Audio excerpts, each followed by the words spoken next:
আসসালামু আলাইকুম, কেমন আছেন সবাই? বলো সালাম দাও সবাইকে। আসসালামু আলাইকুম সবাই, কেমন আছেন? আজকে আমরা কি রান্না করব বলো তো? জানি জানো না? আজকে আমরা রান্না করব সরিষা বাটা দিয়ে আর আলু দিয়ে এই কাতলা মাছ, বড় কাতলা মাছ ঝোল করব। ওকে, চলেন আমরা রান্নার কাজে চলে যাই। আমার সঙ্গে থাকেন আর তুহার সঙ্গে থাকেন।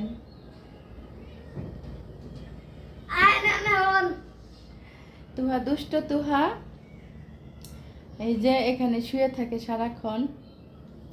দুষ্ট তুহা আজকে স্কুলে যায় নাই, আমি অসুস্থ। আর এই কারণে আমি হচ্ছে স্কুলে নিয়ে যেতে পারি নাই। অসুস্থ বলতে আমি শারীরিক অসুস্থ না, হচ্ছে আমি পড়ে যাই, পায়ে ব্যথা পাইছি, হাঁটতে পারি না।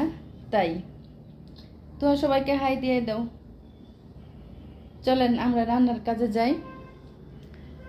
চলেন এখন আমরা রান্না করব আর আমার সঙ্গে থাকবেন, ঠিক আছে? এই যে আজকে রান্না করব বড় কাতল মাছ। এই কাতল মাছ হচ্ছে আমি সরিষা বাটা দিয়ে আজকে রান্না করব। আর এখানে শাক আছে, শাক ভাজি করব। তো চলেন মাছগুলো ভেজে নিই।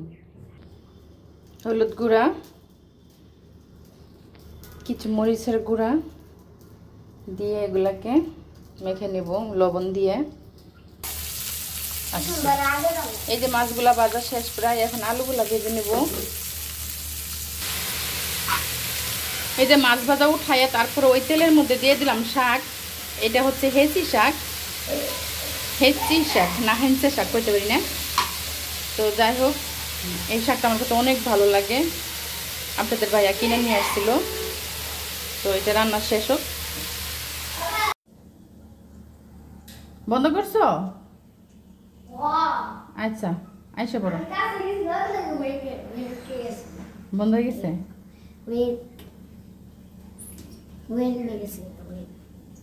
দেখ, ওর এই দুষ্টমিটা আমার পছন্দ হয় না। দেখেন, চিন্তা করেন, এন থেকে হাত পা ভাঙবো না। কি অবস্থা করতেছে।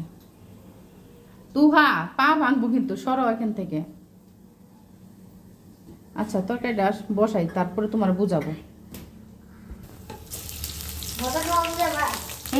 মজা খাওয়া বুঝাবো। এই যে এখানে পেঁয়াজ কিছু দিয়ে দিচ্ছি, আর এখানে এই যে সব মশলা আর পেঁয়াজ বাটা দিয়ে দিলাম।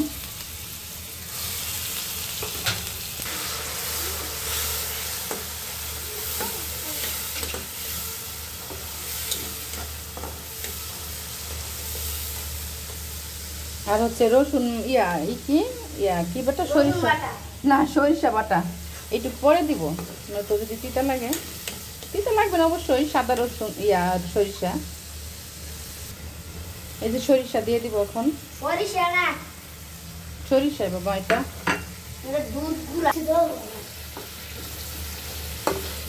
এই যে আলুগুলা দিয়ে দিলাম, একটুকে কষানো হয়ে যা, যেহেতু আলু একটু দেরি হবে সিদ্ধ হইতে।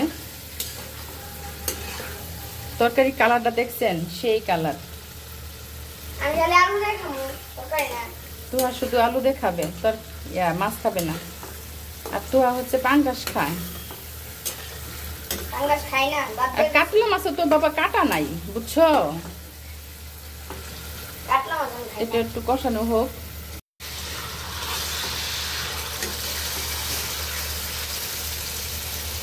এই যে মাছগুলা দিয়ে দিছি, কষানো শেষ। দাঁড়া তুহা, তোর আমি মার দেবো কিন্তু। তুহা অনেক দুষ্টুমি করতেছে, আমি একটু ভিডিও করতে পারি ওর জন্য। তুহা ঝোল দিয়ে দিব।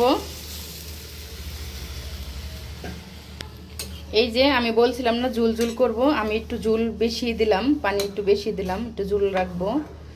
আর যেহেতু এখানে সরিষা বাটা আছে আর আলু আছে, এই কারণেই আমার এখানে একটু ঝুল দেওয়া।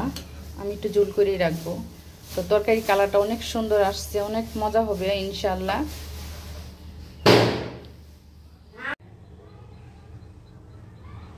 এই যে তরকারি হয়ে গেছে, এত সুন্দর কালার আসছে তরকারিটার। অনেক সুন্দর কালার আসছে।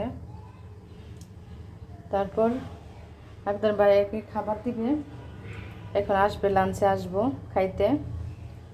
তো এখন রেখে দিই। আল্লাহ হাফেজ। সবাই আমার ভিডিওটা সাবস্ক্রাইব করবেন।